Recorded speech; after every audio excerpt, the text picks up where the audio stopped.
Game over. What's that?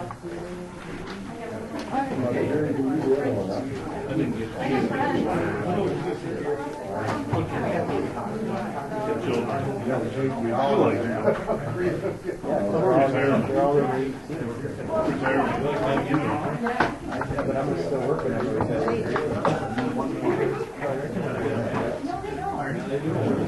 All right.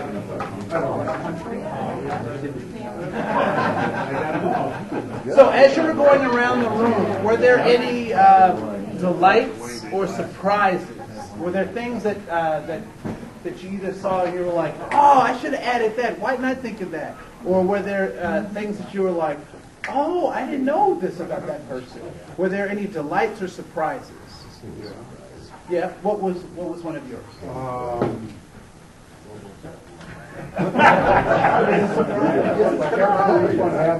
Freedom. Freedom. Okay. Yeah, that's what. So That surprised you? So that was a delight or a surprise? That's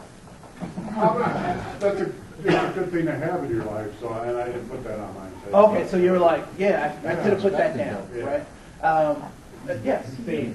Faith. All right. I was surprised that more people didn't have it. Okay, so you're surprised that more people didn't have it. Okay. All right. Other things that were delights or surprises? Somebody just told me I wrote down security in the future, and I said, yeah, I never thought about that. Okay. Yeah, so security in the future. What does the future hold? And what do I do today to make sure that I have a solid future? All right. Anything else? Yes. I had time down, and I didn't bump into anybody that had time. We always talk about how we're so short of time. Okay. Cool. How many people, and even if this wasn't written on your paper, how many people value time even though it may not have been on your paper? Raise your hand. Okay, time is important. Okay, cool. Was there anybody else that had a circle that was not able to find someone to put their initials in? You had a couple. What was one of them? Good health. Good health. Okay. Please raise your hand if you value good health, even if you didn't write it down on your paper. All right, cool. Was there someone else that had another one? Yeah. I did. Yeah. He had money. Money. Oh, Financial security. yeah, financial security. Okay. Please raise your hand if money is important to you, even if you didn't write it on your paper. That comes in the security one. You know, the thing is, it's a fact of life. Right? Yeah, it is about part of the fact of life in a Western culture, right? In our Western culture, you have to have money to be able to do certain kinds of things, to live in a certain kind of way. All right. So I wanted to use that exercise to point out a couple of things. One of which is pretty obvious, which is what? Everybody's a little different? And similar. And similar, right? And it is my belief that we are much more similar than we are dissimilar. We're much more alike than we're not alike. And unfortunately, it seems that the political pundits, that the mass media really tries to accentuate how we're different as opposed to helping us remember how much we're more alike. All right? And so what I'd like you to do is on your paper, there are these three concepts. There's significance, and that basically means importance, right? Belonging, being connected with folks, and safety.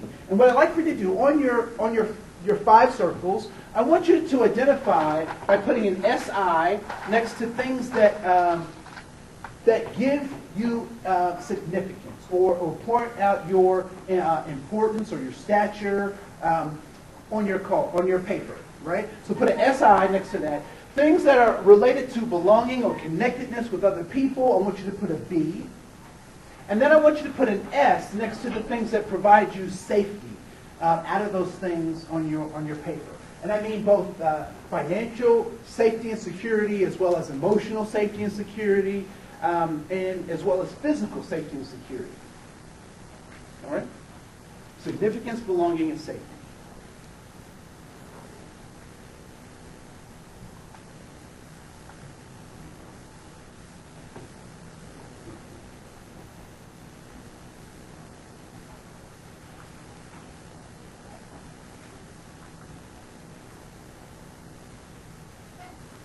So I'm not sure how many folks are familiar with Maslow's hierarchy of needs. Basically, Maslow says that there's 7 things that people need and that they build on a pyramid. At the base of that is, our physical, biological needs and that kind of stuff. I like this model because it boils that stuff down because I'm a real simple thinker. And so there's a guy named Alfred Adler, and he believes that people's primary goals, if you will, is that they're constantly seeking for significance, belonging, and safety. All right. When we think back on the video of the child, what do you think his ultimate goals might have been given this model? Could he have been looking for some sense of significance? Yeah. Possibly, right? Could he have been looking for a sense of belonging? How would that behavior help him feel like he belonged? All right, so if he's crying out for his needs, and if they got met, then that would give him a better sense of belonging. And if he's not getting that sense of belonging, if I act up, I might actually get it, right? And also safety. He's acting up like that because he also knows what? He's going to get a response, and his parents are going to do what? They're going to keep him safe. So I can act up and know that I'm relatively safe because of these other 2 things. All right? So all human beings are looking for significance, belonging, and safety. So in our families, how do we get significance? How do you get significance in a family system? Trust. Okay. Love. Okay. Cool. I'll ask it like this. Please raise your hand if you are the oldest child in your family. All right? Please raise your hand if you're the middle child in your family. All right? Please raise your hand if you're the youngest child in your family. Please raise your hand if you are the only child in your family. All right. Cool. That explains a lot of things right there. Yeah. I was about to say that. You beat me to the punch. All right? So each one of those roles means something in your family system. Is that correct? Yeah. Right? So when we talk about significance, what does it mean to be the oldest in a family? Responsible. That they're responsible, they're looked up to, they're the guinea pigs, right? The middle child, what does it mean to be the middle child in family systems? Lost cause. All right, sometimes people say it's the lost cause. What else? Negotiator. The negotiator, the mediator, right? The person that tries to bring both ends together. And what does it mean to be the baby of a family? Spoiled rotten, right? Get all the advantages and blah, blah, blah. And the only child, what does it mean to be the only child? All that lumped together. What's that? Everything lumped together. Everything lumped together. All the hopes and dreams and aspirations of the parents all focus on this one kid. No wonder they act the way... No, I'm just... So I'm the oldest. Oh, okay. Yep, I'm the oldest child. So I give my brother, and it's so funny because I'm 41, my brother just turned 31, and I can still make him cry. It's so bizarre. So how do you belong in a family? How do you belong in a family? Sometimes you're just born into a family, right? What are the other ways that you can be part of a family? Acceptance. You each have a role, your acceptance. You can be grafted into a family through marriage or through adoption, but these are typically things that you don't necessarily have to do a whole lot to be a part of a family. And lastly, how do you get safety in a family?